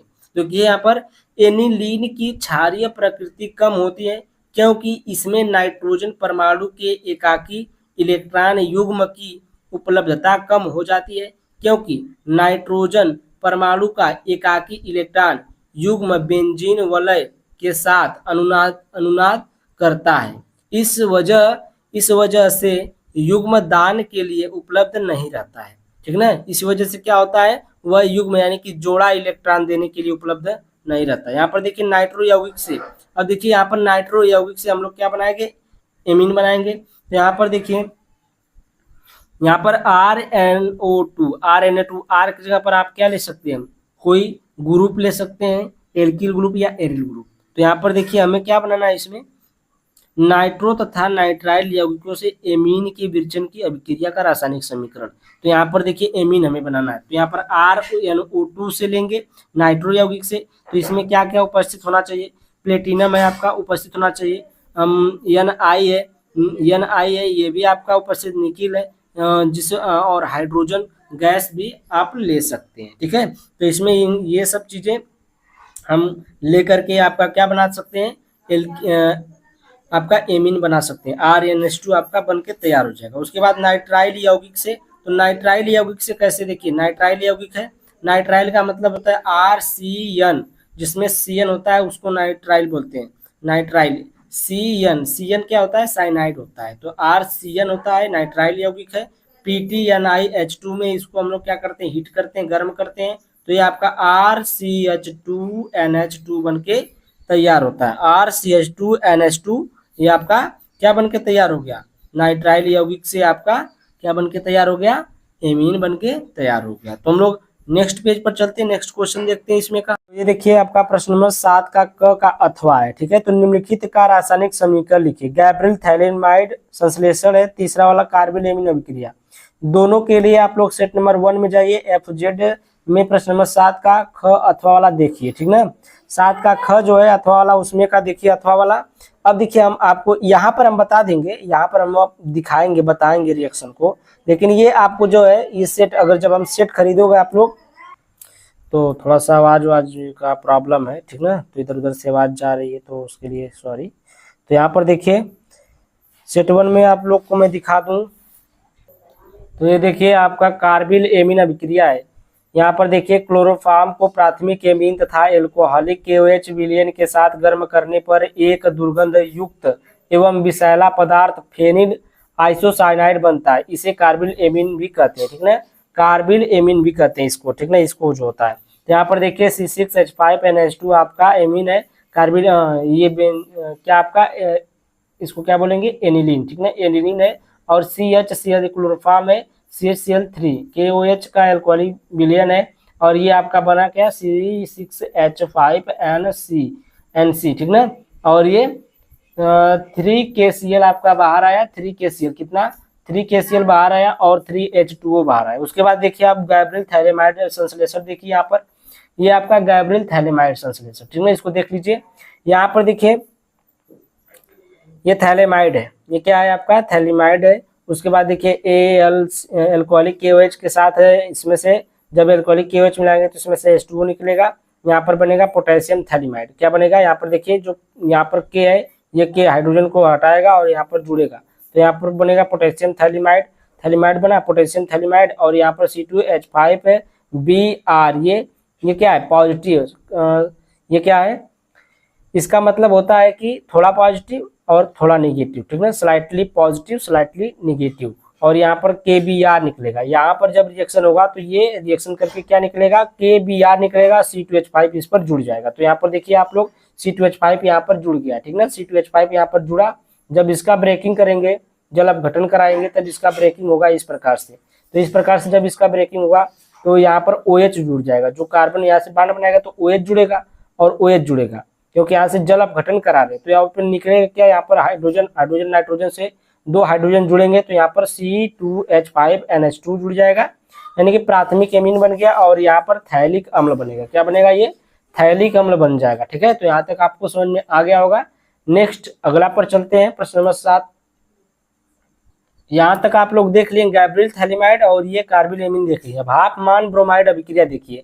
प्रोपियोनेमाइड की क्रिया ब्रोमीन तथा सोडियम हाइड्रोक्साइड से कराते हैं तो एथिल एमीन बनती है। इसी अभिक्रिया को हाफमैन ब्रोमाइड अभिक्रिया कहते हैं। हाफमान कहिए चाहे हाफमैन कहिए, ठीक ना, एक ही है। तो यहाँ पर देखिए C2H5CONH2 plus Br2 plus 4NaOH का रिएक्शन कराएंगे और ये बनेगा C2H5NH2 बनेगा आपका प्राइमरी एमीन बना, और ये Na2CO3 और 2NaBr और 2H2O, ये इतना आपका निकलेगा, साइड होगा, और ये मेन प्रोडक्ट आपका है, ठीक ना, ये साइड प्रोडक्ट है, मेन प्रोडक्ट है आपका प्राथमिक एमीन। उसके बाद देखिए बेंजीन डाइजोनियम क्लोराइड की फिनाल तथा एनिलीन के साथ युग्मन अभिक्रिया। तो यहाँ पर देखिए युग्मन अभिक्रिया, क्षार की उपस्थिति में डाइजोनियम क्लोराइड के साथ उपचार किए जाने पर फिनाल एवं रंजक पैरा हाइड्रोक्सी बेंजीन बनाता है। क्या बनता है, पैरा हाइड्रोक्सी एजोबेंजीन बनाता है, एजोबेंजीन, ठीक है। तो यहाँ पर देखिए ये आपका ये डाइजोनियम साल्ट है, आपका डाइजोनियम साल्ट फिनाल के साथ रिएक्शन करेगा NaOH की उपस्थिति में, तो यहाँ से निकलेगा आपका HCl। क्या निकलेगा, यहाँ पर से एक Cl यहाँ से, एक H यहाँ से, तो HCl निकलेगा। और यहाँ पर देखिए आपका दोनों जुड़ जाएंगे बेंजीन, जो आपका डाइजोनियम लवण था और जो फिनाल था दोनों आपस में जुड़ जाएंगे तो पैरा हाइड्रोक्सी एजोबेंजीन बनेगा। क्या बनेगा? Para hydroxy azobenzene. ये पैरा पर आ रहा है हाइड्रोक्सी ग्रुप, तो इसको बोलेंगे पैरा हाइड्रोक्सी एजोबेंजीन। ठीक है, तो ये आपका बनके तैयार हुआ। प्रश्न नंबर 7 का ख वाला देखिए। प्रश्न नंबर 7 का ख वाला देखिए, न्यूक्लिक अम्ल की संरचना और इनके जैविक कार्य की व्याख्या कीजिए। तो यहाँ पर न्यूक्लिक अम्ल देखिए, न्यूक्लिक अम्ल अति उच्च अणु भार वाले बृहत अणु होते हैं। ये मुख्यतः दो प्रकार के होते हैं। कौन कौन से? डीऑक्सीराइबोस न्यूक्लिक अम्ल और राइबोस न्यूक्लिक अम्ल। ठीक ना, इन्हें पॉली न्यूक्लियोटाइड भी कहते हैं। जो आपका ये डीऑक्सीराइबोस न्यूक्लियर है और राइबोस न्यूक्लियर, इसको हम लोग क्या बोलते हैं? पॉली न्यूक्लियोटाइड भी कहते हैं। अब हम लोग चलते हैं इसी के आगे नेक्स्ट पेज पर। यहाँ पर देखिए फिगर बनाना है। फिगर आप लोग बना लीजिएगा, डीएनए और आरएनए का फिगर बनाना है। ठीक है, किसका बनाना है? डीएनए का और आरएनए का। ऊपर दिख रहा है फिगर, फिगर आप लोग देख लीजिएगा, फिगर को बनाना है। ठीक है, अपने बुक से भी बना सकते हैं आप लोग। तो यहाँ पर देखिए न्यूक्लिक अम्ल के जैविक कार्य, जैविक कार्य पूछा है तो देखिए न्यूक्लिक अम्ल कोशिका से कोशिका में अनुवांशिक जानकारी को भंडारित और हस्तांतरित करता है। क्या करता है? कोशिका में कोशिका से कोशिका में अनुवांशिक जानकारी को क्या करता है? भंडारित करता है, बताता है। न्यूक्लिक दूसरा है न्यूक्लिक अम्ल आनुवंशिक लक्षणों को अगली पीढ़ी में पहुंचाता है। जो आपका न्यूक्लिक अम्ल होता है, जो पीढ़ी में आपके लक्षण होते हैं वो अगली पीढ़ी में वही लक्षण पहुंचाता है। न्यूक्लिक अम्ल प्रोटीन संश्लेषण में मदद करता है, या ये क्या करता है? प्रोटीन संश्लेषण में क्या करता है? मदद करता है। न्यूक्लिक अम्ल आनुवंशिक कोड को एनकोडिंग डिकोडिंग और स्थानांतरित करता है। ठीक है, एनकोडिंग डिकोडिंग और कुछ बातें यहाँ पर निम्नलिखित है। यहाँ पर कुछ बातें और भी हैं, तो इसमें देख लीजिए। न्यूक्लिक अम्ल मैक्रोमॉलिक्यूल्स होते हैं। जो आपके न्यूक्लिक अम्ल होते हैं मैक्रोमॉलिक्यूल्स होते हैं, जो सभी कोशिकाओं और वायरस में मौजूद होते हैं। और दूसरी पॉइंट है न्यूक्लिक अम्ल न्यूक्लियोटाइड एकलकों से बने बहुलक होते हैं। उसके बाद तीसरी पॉइंट आपका न्यूक्लिक अम्ल के दो प्रमुख वर्ग डीएनए और आरएनए है। जो आपके न्यूक्लिक अम्ल होते हैं डीएनए आरएनए एक उसमें का वर्ग है, प्रमुख वर्ग है। ठीक है, न्यूक्लिक अम्ल का प्रायोगिक अध्ययन आधुनिक जैविक और चिकित्सा अनुसंधान का एक प्रमुख हिस्सा है। जो आपका न्यूक्लिक अम्ल है किसका हिस्सा है? एक चिकित्सा अनुसंधान का एक प्रमुख हिस्सा है। नेक्स्ट क्वेश्चन पर चलते हैं, अंतिम क्वेश्चन। तो ये देखिए आपका आखिरा इस सेट का अंतिम क्वेश्चन है। प्रश्न नंबर 7 का ख का अथवा निम्नलिखित पर संक्षिप्त टिप्पणियां लिखिए। तो विटामिन और प्रोटीन। विटामिन क्या होता है? देखिए विटामिन के लिए सेट नंबर 2 347 जी ए का प्रश्न नंबर 6 का ख क्वेश्चन जो है 6 का ख का अथवा देखें। ठीक ना, प्रश्न नंबर जो सेट नंबर 2 है 347 जी ए उसका देखिए सेट नंबर प्रश्न नंबर 6 का ख का अथवा देखना है। तो हम लोग चलिए उसी पर चलते हैं पहले। तो ये देखिए प्रश्न नंबर 6 का ख का अथवा है सेट नंबर जी ए का। तो देखिए निम्नलिखित विटामिन के स्रोत तथा इन विटामिनों की कमी से कारण होने वाले रोगों का उल्लेख कीजिए। तो एकदम देखिए सब कुछ यहाँ पर लिखा है। विटामिन ए स्रोत है दूध, मक्खन, अंडा, मछली, काड, लीवर, आयल, सब्जी, बंद गोभी, गाजर, टमाटर आदि। ठीक ना, कमी से रोग होता है रात्रि अंधता यानी कि रतौंधी रोग होता है, जीरोसिस होता है त्वचा का शुष्क हो जाना, और जीरोथैल्मिया होता है कार्निया का धुंधलापन। ठीक ना, यानी कि जो आपकी कार्निया में धुंधलापन है। विटामिन बी है स्रोत है छिलके सहित अनाज, सोयाबीन, अंडा वाले दूध, हरी सब्जियां, ईस्ट आदि। कमी से होने वाला बेरी रोग होता है, पैरों का लकवा रोग, भूख की कमी। बहुत हाली हम इसलिए चल रहे हैं कि वीडियो बहुत बड़ी हो चुकी है। विटामिन सी है स्रोत है इसका हरी एवं जो हरी सब्जियां होती है, हरी पत्तेदार सब्जियां, साइट्रस फल, टमाटर, मिर्च, गाजर आदि। कमी से रोग होता है स्कर्वी रोग होता है, दांतों एवं मसूड़ों में खून आना, त्वचा रोग होता है। ठीक है, आगे चलते हैं इसी पर। तो विटामिन देखिए विटामिन तो डी है स्रोत है सूर्य का प्रकाश, दूध, मक्खन, नारियल, अंडा, मांस, जिगर, मछली के यकृत तेल आदि। ठीक ना, इससे होने वाला रोग जो है रिकेट्स है, अस्थिर रोग होता है, हड्डी एवं दांतों में विकृत रोग होता है। स्रोत देखिए विटामिन ई है स्रोत इसका दूध, गेहूं, हरी सब्जी, तेल, मछली, जंतु तक आदि। ठीक ना, कमी से होने वाला रोग जो है बंध्यता है, जनन क्षमता एवं हौस मांसपेशियों में दुर्बलता है। ठीक ना, विटामिन के का स्रोत क्या है? बंद गोभी, फूल गोभी, टमाटर, अंडा, गाजर, यकृत, पनीर आदि। और कमी से होने वाला रोग मस्तिष्क का रोग होता है, रक्तस्राव रोग, रक्त का थक्का न बनना। ठीक है, ये आपका रोग होता है, ये आपका विटामिन था। तो विटामिन के बारे में आप और भी कुछ इसमें लिख लीजिएगा। ठीक ना, तो अभी हम लोग आगे चलते हैं नेक्स्ट क्वेश्चन पर। देखिए इसमें हार्मोन्स भी पूछा, अरे प्रोटीन पूछा है। प्रोटीन देखिए क्या होता है। तो यहाँ पर देखिए प्रोटीन नहीं रहेगा, यहाँ पर क्या रहेगा? हार्मोन रहेगा। ठीक ना, हार्मोन। यहाँ पर क्या रहेगा, हार्मोन। ठीक, हार्मोन लिख लीजिएगा, यहाँ पर प्रोटीन लिख दिए थे गलती से, तो यहाँ पर देखिए प्रोटीन, हार्मोन के बारे में प्रोटीन बार बार आ रहा है। मनुष्य के शरीर में पाए जाने वाले अंतः स्रावित ग्रंथियों से कुछ विशेष प्रकार के द्रव निकलते हैं, इन द्रवों को हम लोग हार्मोन्स कहते हैं। ठीक ना, जैसे आपका इंसुलिन है, इंसुलिन है। हार्मोन्स का वर्गीकरण, जब इसका वर्गीकरण करते हैं तो देखिए मुख्य रूप से हार्मोन्स 3 प्रकार के होते हैं। कौन से, स्टेरॉइड हार्मोन्स और amine hormones, peptide hormones. Steroid hormones में देखिए इनमें स्टेरॉइड नाभिक पाई जाती है। स्टेरॉइड हार्मोन में क्या पाई जाती है, इनमें स्टेरॉइड नाभिक पाई जाती है। टेस्टोस्टेरोन, इसमें देखिए स्टेरॉइड के अंतर्गत ये क्या क्या आते हैं, कौन कौन से हार्मोन्स आते हैं, यहाँ पर देखिए हम लोग बताते हैं आपको। टेस्टोस्टेरोन, टेस्टोस्टेरोन जो होता है आपका वृषण में होता है, पुरुष जननांगों कार्य पर नियंत्रण करता है। जो पुरुष का वृषण होता है ना, वृषण, उसी में ये टेस्टोस्टेरोन हार्मोन्स पाया जाता है, उसी को क्या करता है, नियंत्रण करता है। एस्ट्रोजन, एस्ट्रोजन जो होता है वो अंडाशय यानी कि स्त्री में पाया जाता है, उसके जननांग में कार्य पर क्या करता है, ये नियंत्रित करता है। जो अंडाशय में ये क्या पाया जाता है, अंडाशय में, और ये जो अंडाशय में जो स्त्री होती, स्त्रियों का जो अंडाशय होता है उसमें क्या करता है, एस्ट्रोजन जो होता है उसके उस पर जो कार्य होते हैं उसको क्या करता है, नियंत्रित करता है।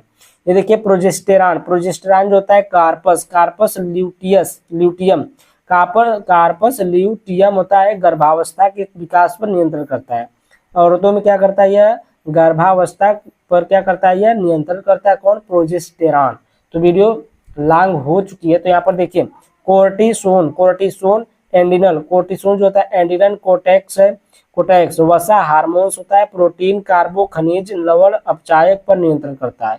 ये किस पर नियंत्रण करता है, हार्मोन, प्रोटीन पर, कार्बो खनिज या जो कार्बन खनिज आप लोग खाते हैं तो लवण पर या अपचायक पर क्या करता है, यह नियंत्रण करता है। तो ये वीडियो आज मतलब ये सेट जो आपका सेट नंबर 3 था केमिस्ट्री का, 3 वीडियो में खत्म हो चुका है। अगर आप लोग वीडियो नहीं देखें तो प्लेलिस्ट में जाकर देखिए, वीडियो है।